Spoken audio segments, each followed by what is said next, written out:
Faly miaraba anao indray tavaverina eto amin'ny tuto Sangasy.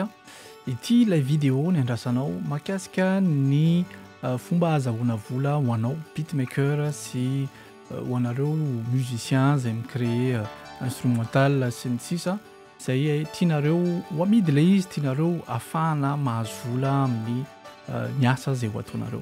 Aty am-boalohany dia tena lazaiko anareo satria asa à part entière ilay izy, izany hoe ilay izy tena fikirakirana à long terme sy à court terme. Karaha tianao ny roso ao anatin'izany asa zany sy ahita vokatsoa sy indrindrandrindra vola betsaka azo ao anatin'izany dia reto misy teboka anakenina izay tokony ho fantatrao mialohan'ny zavatra rehetra. Voalohany indrindra aloha mazava ho azy dia ny contenu anao izany hoe mila manana support numérique ianao par rapport ny produit anao.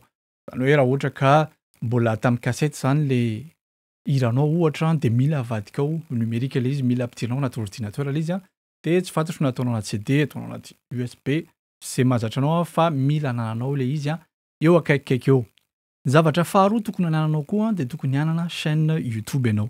Io chaîne YouTube io tena ahafahanao miprésenter hoe ito ny produitako, ito le produit ho amidiko.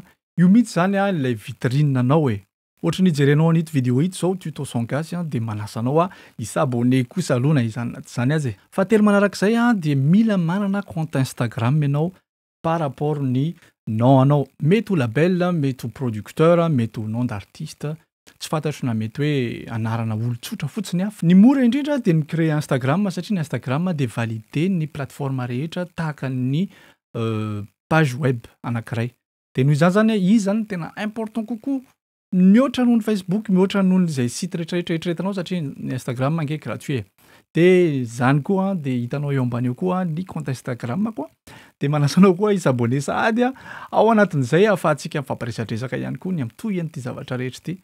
Fahaefatra mila manana compte bancaire international ianao na manana compte PayPal ihany koa andraisanao ny volanao satria izay rehetrarehetra par rapport ny vue na par rapport ny vente rehetra izay ataonao amin'ny international dia tokony ho raisinao anaty banky ilay izy dia mazava ho azy tokony banky international. Sarosarotra ihany izay ho antsika malagasy ka ny mora indrindra dia micréer compte PayPal satria afaka mandray vola en dollar na en euro ianao tsy fantatro izay devise ataonao anatin'ilay izy ao fa mora kokoa nandraisana amin'ny PayPal sady valide amin'ilay plateforme rehetra izay ho resahantsika ao aoriana eo kely eo.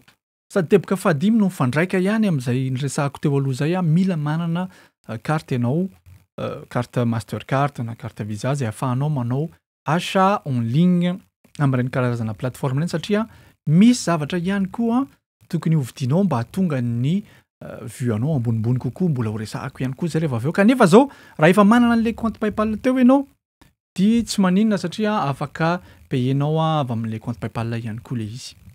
Ny teboka fahaenina dia mila manana graphiste mahay ianao. Raha ohatra ka efa mahay Photoshop ianao, mahay manamboatra an'ireny jacket ireny tsara tarehy milamina zany.